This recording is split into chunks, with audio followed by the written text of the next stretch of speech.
Halo semua, di sini kami akan memberikan informasi tentang juvenile delinquency. Apakah juvenile delinquency itu? Yaitu sebuah kenakalan remaja. Untuk mengetahui informasinya lebih lanjut, mari kita mendengarkan informasinya bersama-sama. Indonesia merupakan salah satu negara dengan populasi terbesar keempat di dunia yang memiliki jumlah penduduk terbanyak di tahun 2022. Adapun hasil Susenas tahun 2022 yang diperkirakan adanya jumlah pemuda sebesar 65,82 juta jiwa atau hampir seperempat dari total penduduk Indonesia, yaitu 24%. Hal ini menunjukkan bahwa populasi remaja di Indonesia itu sangat tinggi. Usia remaja merupakan di mana jiwa penuh dengan tekanan dan gejolak emosi, serta mampu menunjukkan emosinya kepada orang lain. Emosi yang kurang terkontrol akan berdampak adanya permasalahan, salah satunya itu kenakalan remaja atau juga disebut juvenile delinquency. Juvenile delinquency. Secara etimologi, juvenile itu artinya adalah anak, delinquency artinya kejahatan. Jadi, juvenile delinquency itu adalah perilaku yang mengarah pada gejala patologi sosial pada remaja yang disebabkan oleh pengabaian sosial sehingga mendorong perilaku yang menyimpang dari norma yang ada di masyarakat. Selanjutnya ada jenis-jenis kenakalan remaja. Yang pertama yaitu ada kenakalan yang menimbulkan korban fisik pada orang lain. Kemudian ada kenakalan yang menimbulkan korban materi. Yang ketiga ada kenakalan sosial yang tidak menimbulkan korban pihak lain. Dan terakhir ada kenakalan yang melawan status. Ada berbagai contoh kenakalan remaja yang biasa terjadi, mulai dari yang sifatnya tidak membahayakan hingga tindakan kriminal. Berikut adalah sejumlah contohnya. Berkelahi, keluyuran, bolos sekolah, pergi dari rumah tanpa pamit, berkendara tanpa SIM, mengambil barang orang tua atau orang lain tanpa izin, menonton video porno, mabuk-mabukan, dan masih banyak lagi. Baik, selanjutnya kita akan melanjutkan ke penyebabnya. Di mana penyebabnya ini ada dua, yang itu pertama ada faktor internal dan juga yang kedua itu ada faktor eksternal.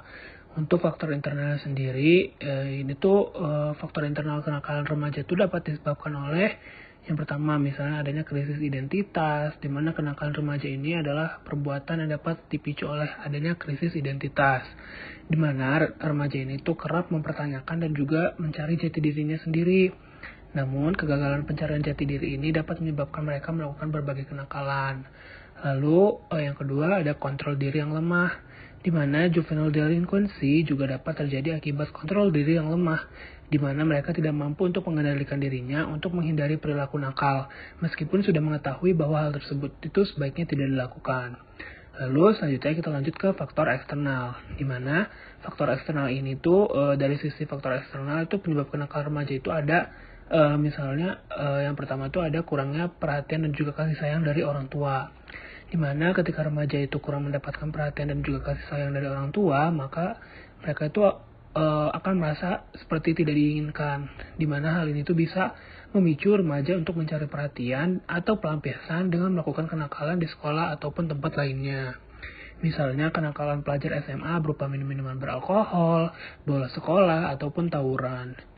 Lalu yang kedua adanya minimnya pemahaman tentang agama, di mana selanjutnya ini tuh penyebab kenakalan remaja ini adalah minimnya pemahaman tentang agama, di mana mendapat pemahaman agama ini baik umumnya dapat membantu remaja mengontrol diri dari kenakalan. Nah sebaliknya, jika mereka ini kurang atau tidak memiliki pemahaman tentang agama sama sekali, hal ini bisa mendorongnya untuk melakukan perbuatan yang melanggar norma. Lalu yang terakhir, adanya pengaruh dari lingkungan sekitar, di mana masalah remaja juga dapat didorong oleh adanya lingkungan sekitar.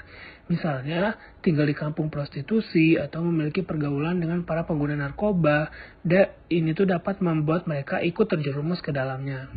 Selain itu, pergaulan anak zaman sekarang yang membawa pengaruh buruk juga bisa memicu masalah tersebut. Setelah memahami penyebab dan contoh kenakalan remaja, perilaku ini tentunya tidak boleh dibiarkan. Berikut adalah cara mengatasi kenakalan remaja yang bisa dilakukan. Yang pertama, menerapkan aturan dan konsekuensi. Cara mengatasi kenakalan remaja masa kini dapat dilakukan dengan mengajak mereka berdiskusi mengenai aturan yang Anda terapkan dan konsekuensinya. Berikan mereka pengertian bahwa aturan tersebut dapat melindunginya dari perbuatan yang akan merugikan dirinya sendiri. Yang kedua, mengendalikan diri. Orang tua bisa kehilangan kendali ketika menghadapi perilaku nakal remaja. Jika ingin mengendalikan mereka, Anda juga harus bisa mengendalikan diri sendiri. Ketahui waktu yang tepat untuk berkomunikasi dengan anak. Apabila Anda masih dalam keadaan sangat marah, disarankan untuk menunggu hingga emosi mereda agar komunikasi berjalan efektif. 3. Tanyakan apa yang terjadi padanya.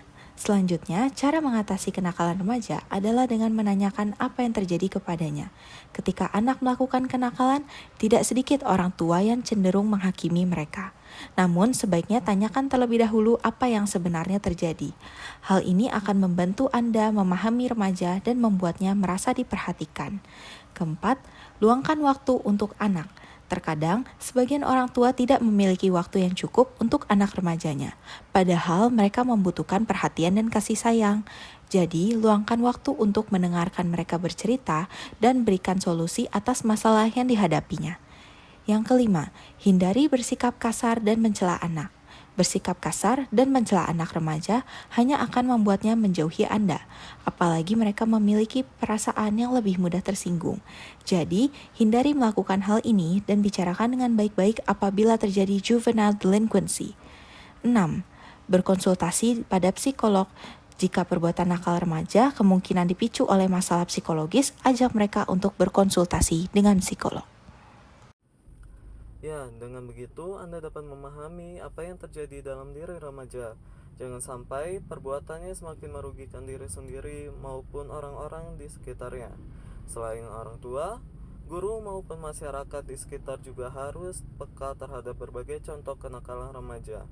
Nasihati mereka untuk menjauhi perbuatan yang melanggar norma dalam masyarakat, sehingga masalah ini bisa diminimalisasi. Sekian informasi yang bisa kami berikan. Semoga apa yang telah kami berikan dapat bermanfaat bagi kita semua.